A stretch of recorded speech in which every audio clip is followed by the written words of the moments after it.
কলা বাগান করছি মাছ ধরে ওই যে আশেপাশের বাড়ি আমার বাড়তে যায় যে তুমি কি মাছ জন ধরছি আই ভাই একটা মাছ নিয়ে যায় দাম জানি পাড়া প্রতিবেশী 20-50-60 জন 100 জন হইব। আমি একবার মাছ আনতে দিয়েছি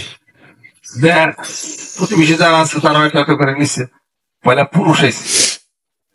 এরপর কিছু মহিলারা এসে দেখে দেখে দেখে বরকা পড়াইছে আমি উস করে গেছি আমি অল্প 2 টাকা এই খবর মুহূর্তের মধ্যে তো মোবাইল এই পিসা পারি মাছ দিতে যাই তাড়াতাড়ি আমি তো জানি না ঘটনা 10টার থেকে মাছ দেওয়া শুরু করছি বেলা 2টা পর্যন্ত। এরপরেও যত গাড়ি গেছে কলা বাগান হনে গাড়ি থামায়া প্যাসেঞ্জার পেয়েছে সব মোড়াইছি তারা কিন্তু কি রে এত মানুষ এই এলাকার গ্রামে এই এত মানুষ কি দেয় এত মানুষ থাকে না গ্রামে আমি তো পারি না। বরকা পরে একবার নিচ্ছে নিয়ে বাড়িতে না বরকা ছাড়া একবার নিচ্ছে বাড়িতে আবার বরকা পরে গিয়ে আমার পোলা বার থেকে একাতে নিচ্ছে নিয়ে যা জরুর থেকে আবার এসে দিতে ওটা এইরকম নিতে বেলা যখন 12টা বাজে তখন এমন মানুষের চাপ আমার পুকুরে হইলে গেটের দরজা মরজা ভাঙে ভালো কিনে উড়ে মারামারি পাচ্ছি এখান থেকে ভিতর থেকে বাইরে দিয়েছে এই অবস্থা। পরে যাই মধ্যে কইছি এলাকার মানুষদের তোমরা মাছ দাও অবস্থা তো খারাপ পরে ওরা যে মারামারি বাইজা যায় পরে মাছের খাড়িতে পলাইছে বলে যার মতে কেউ চুলের টান কেউ পাঞ্জাবি টান কেউ লুঙ্গি ছিলে আপনারা লাই দিল হারাকা এমনি কমটমের গ্রামবাসী আমরা তুই বাঁচাও আমি নিয়াজ করছি আর কোনদিন বাঁচতে শুনে পরে তো আমার মানে খাইয়া লাইছে পর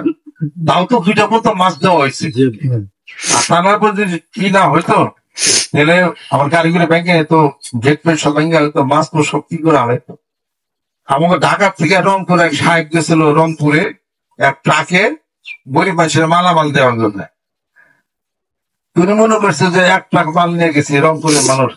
গরিব মানুষ এই আমার একটু ভালোই করবো ভালো তো কই নেই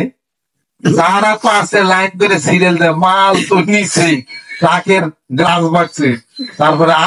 আইনে নেগছে পেঙ্গা ওই সাহেবরে তারপরে প্যান্ট খুলে দিচ্ছে তারপরে শার্ট খুলে দিচ্ছে গেঞ্জি ছিল হলাইছে যে আইনা রাত দিবার পারো না কেন এটা কয় আমরা তো সিরিয়াল ধরলাম এটা বাপ চর্চায় কোন রকম জীবন বেঁচাইছে রংপুরে আলাবার করে গেছিলাম পরে আমার বাইরে আলাইছে এই গল্প আমি শুনছি মেঘনাদের কাছে ভাষা চিনি হেঁটেই আমি এই কলা বাগান পরে করছিলাম আমি এইরকম অবস্থা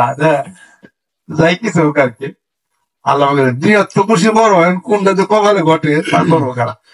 এর লেগে তো মেঘনাথ দেখি গত তারিখে ওই যে করোনার সময় সব দিছে যে রাত 1টার সময় রাত 1টার সময় দেশকে সবাই ঘুমে থাকবো দরজা টুকা দেয় দিয়ে লিস্টিকে এড়িয়ে ভালো দিনে দিবার গেলে সব মারামারি করে আমারও হেঁটে বাইরে আনবো পাঞ্জাবি কিনে আনবো